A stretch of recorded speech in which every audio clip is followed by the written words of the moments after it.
Yeah, I'm pretty high. How'd you know? Because you told them. Hold on.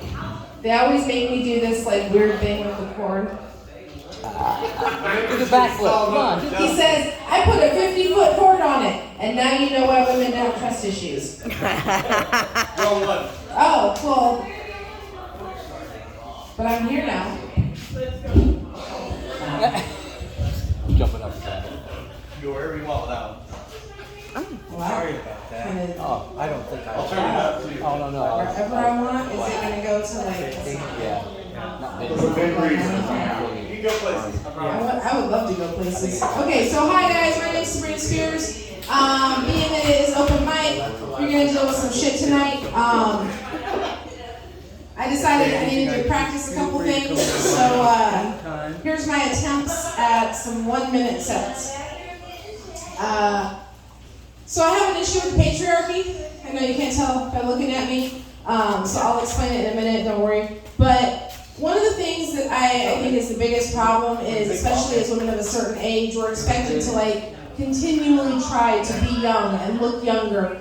I realized on the 8th anniversary of my 29th birthday that people were looking at me funny when I told them I was still 29.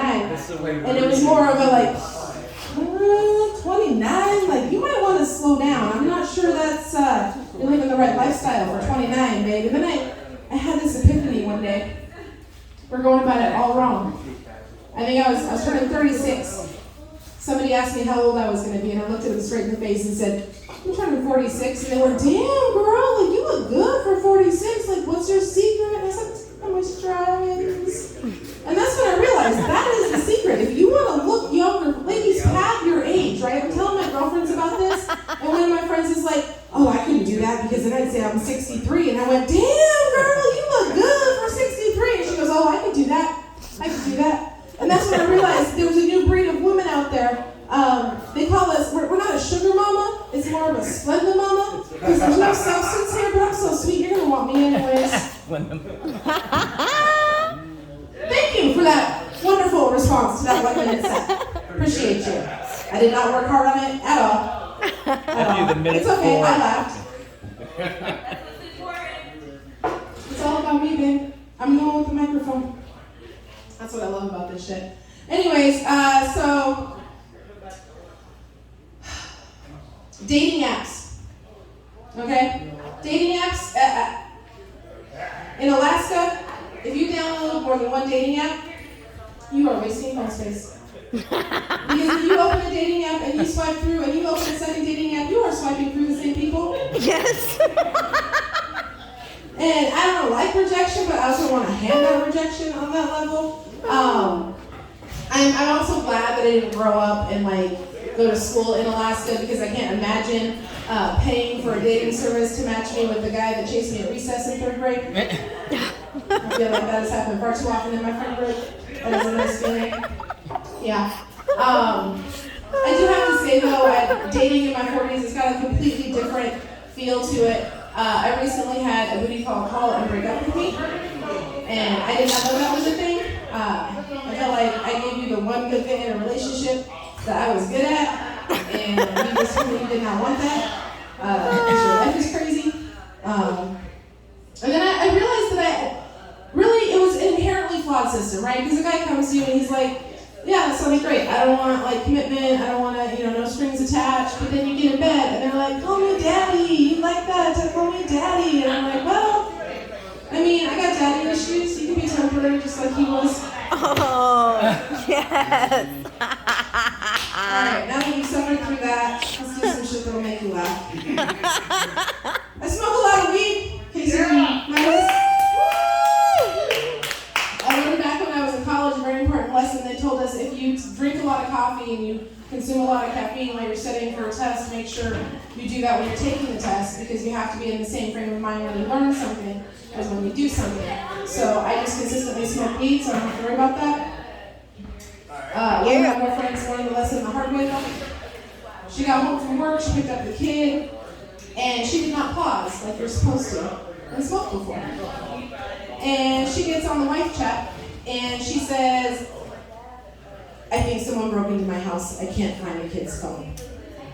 Okay, no, this is an emergency because the kid having a phone is the only reason she's able to leave him at home safely and come and have a drink with us. Right. So we're all panicking at this Right? point. We're like, where the right? fuck's that phone at? Bitch, you better find that phone right now. I swear, I had it on the counter, it was plugged in, and now it's gone. And we're like, well, you got the family app, like, what's the location say? You're like- She said, it's like 1,600 yards away. And we're like, all mapping it. Okay, well, Okay, it's cool. across the street. All right, Like- so let's go find it. And she's like, I don't know, I think that's where the crack house is. And we're like, oh, fuck. And she's like, but I'm gonna go. And like, well, yeah, you kind of have to, because it's drinks with the girls' night.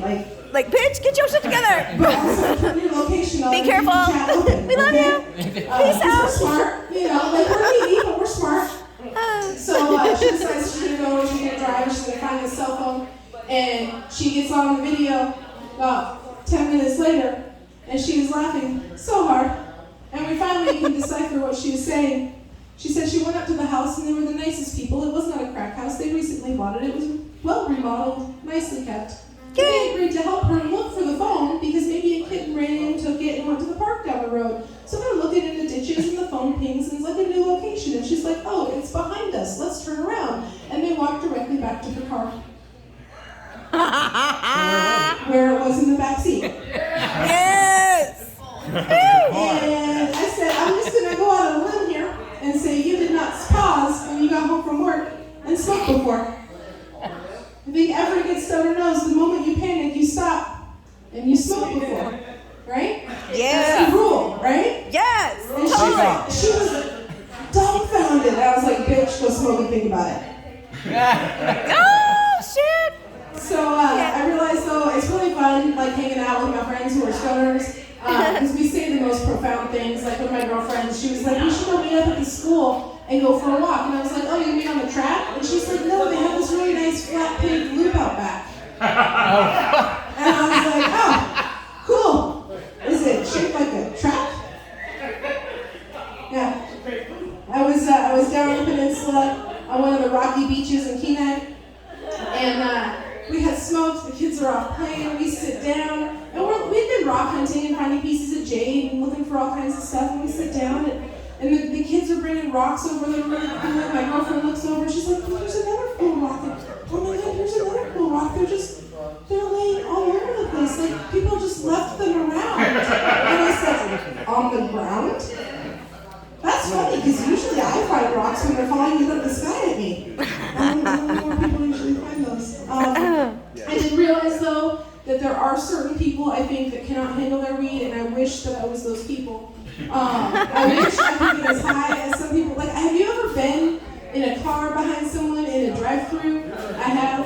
And wish that you had the weed that they had smoked? I have. Yeah. Because somehow they thought that overnight, Carlos Jr. became super high-tech and had a video monitor on the order machine. And apparently the order on the screen was not correct. And they decided they had to lean out the window and with 2 fingers at the speaker say, no, I said 2. And I was like, whatever we fucking smoked was not that, and I want to talk to that dude later. That's not good. I love the way stoners say things too. Like, we're all guilty of it. One of my girlfriends, we're driving by this fucking lot of RVs for sale, you know, luxury things. And she's like, oh my God, I gotta tell you about this one that I saw at the fair. Because you don't have that cool shit at the fair, right? And she's like, it was amazing. It had the most awesome sterile staircase. And I was like, how, what? And she's like, no, it was like so cool. It was beautiful. It was like gold. It was like the most awesome sterile staircase. And I'm like, okay. What? I said, what is a sterile staircase? And she looked at me like I was crazy and was like, oh shit. No, it was a spiral staircase. To this day, I swear nobody will get it, but every time I see a spiral staircase, I'll be like, that is an awesome spiral staircase. And also, I do wonder what a spiral staircase would look like. So, Hey. there's that. Yeah. I was talking to one of my girlfriends one time, and she was telling me about her sister who travels to different countries and helps people to, you know, obtain freedom and learn and grow. And she was a very well-traveled mercenary. And I was like, I don't think you're supposed to tell me that because I feel like that is your job. It's supposed to be secret because mercenaries, like, from all the books that I have read, they don't like to be identified. And she said, oh, no. I meant missionary. And I went, oh, same thing. I was sitting with one of my friends in the garage one time smoking, and we're just like, we're debating the difference between the value of reading a book, like sitting and taking time and reading a book, or listening to an audio book on your commute. Because everyone knows when you're listening to something, every so often you zone out. Like, does it really count? And he goes, you know what would be awesome? Why don't we make video books? And I was like, you mean like movies? Yeah, dude, we should totally cash in on that idea.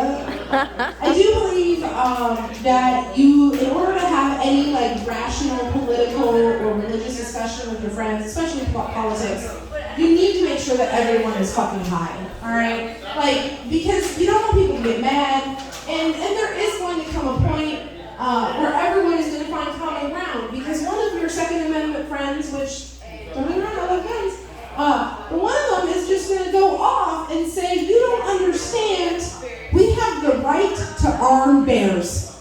And I feel like it's at that point in the conversation that everyone is going to come together and be like, bears should not have guts. No, they should not.